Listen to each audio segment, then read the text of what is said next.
Hi guys, this is GM the Life Coach. On today's episode, we've got part 2 of the Quarantine Life series.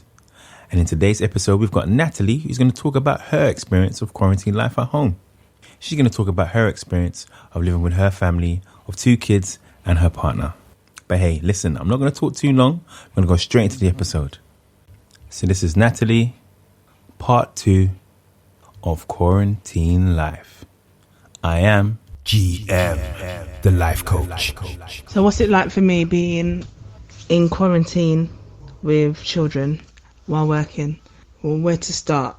I have 2 children, one aged 11, one aged 2, and I've enjoyed being at home with them. I've enjoyed being able to be mum all day to them, and I think they've enjoyed being at home. Now my daughter is very studious.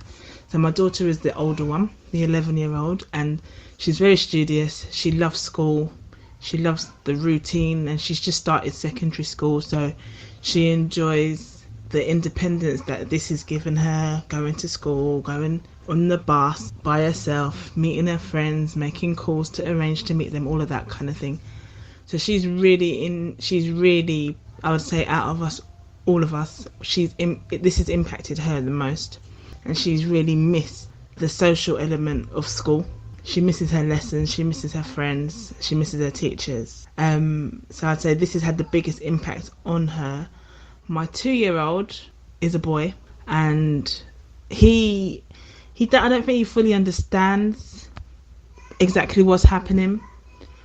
He just knows that he's at home and he's with mummy and daddy at home. However, I know there are times where he will ask for his nursery friends, he'll ask for the nursery staff, and he'll say, "Mummy, am I going nursery today?" It's like, "No, we're staying at home." And he's like, okay, he's enjoying that. Having them at home is brilliant. Thank God we've got a garden, and I do feel for those who don't have a garden. Having a garden, it helps so much. I've tried to even order extra toys for the garden. They are all sold out. We've got a trampoline, and we make that a part of the afternoon routine, that at some point in the day they will go out in the garden and just let off a bit of steam. I even forgot that he's got a scooter because it was in the back of the car. So we've got the scooter out now, so he rides the scooter. Work, I work in education. I work in an alternative provision, and I manage that. So I've been managing a team as well as learners, as well as lessons. Lessons have been continuing. There are days where I deliver lessons online for my learners. The days that I don't do that, I'm chasing learners, trying to get them online.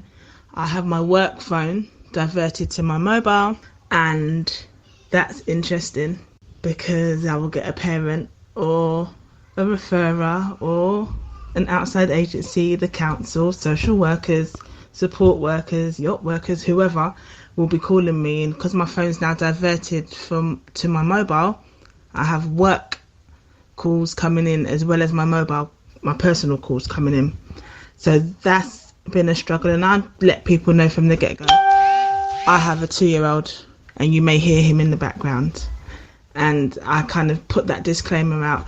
Also get a lot of pressure from people I think that the expectation, because you've answered a work phone, the expectation for others is that you're still working at the same capacity and the same level that you would as if you were in the office. And it's not the case. I try to keep that same energy, but Lord knows it's very, very difficult.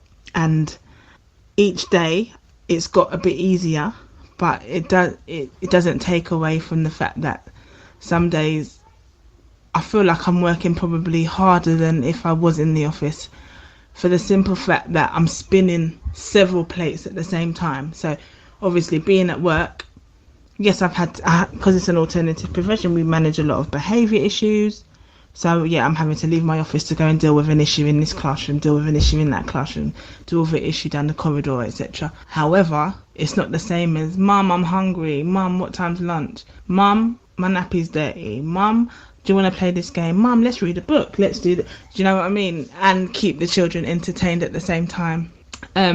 So I'm spinning a number of plates while trying to put out a fire. That's the best way to describe it for me. And I'm fortunate. I'm at home. I'm not by myself. I've got my partner here. However, he's also working, and we literally just taking it in turns. It's just like a tag team. Pass the 2-year-old, back the 2-year-old to dad back 2-year-old back to mum. Like it's crazy. Some days it's crazy, but I actually quite enjoy it. I'm enjoying this experience. As much as it has been busy, it has made me have to slow down and appreciate everything around me and appreciate the people around me. I still try to make sure I keep in touch with all my friends, keep in touch with all my close friends, and even some of my colleagues. It's just about I'm trying to remain consistent, but at the same time not kill myself and drive myself crazy.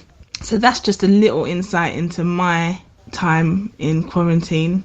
And it's funny, isn't it? Because more times out of 10, I'm quite happy to stay in my house. But I think it's different when you're told you have to stay in your house. And on top of that, I received a letter saying that I'm a part of the vulnerable group because of underlying condition that I've got. That was like, oh my gosh.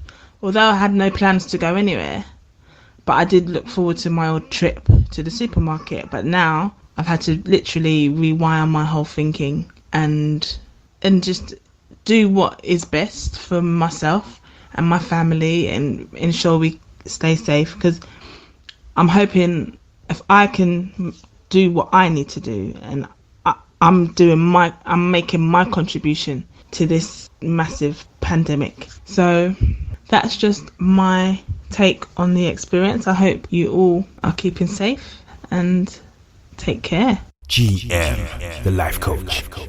Only on Speaker.com, YouTube, Spotify, Google and Apple Podcasts, SoundCloud, and Castbox. Like, share, and subscribe now.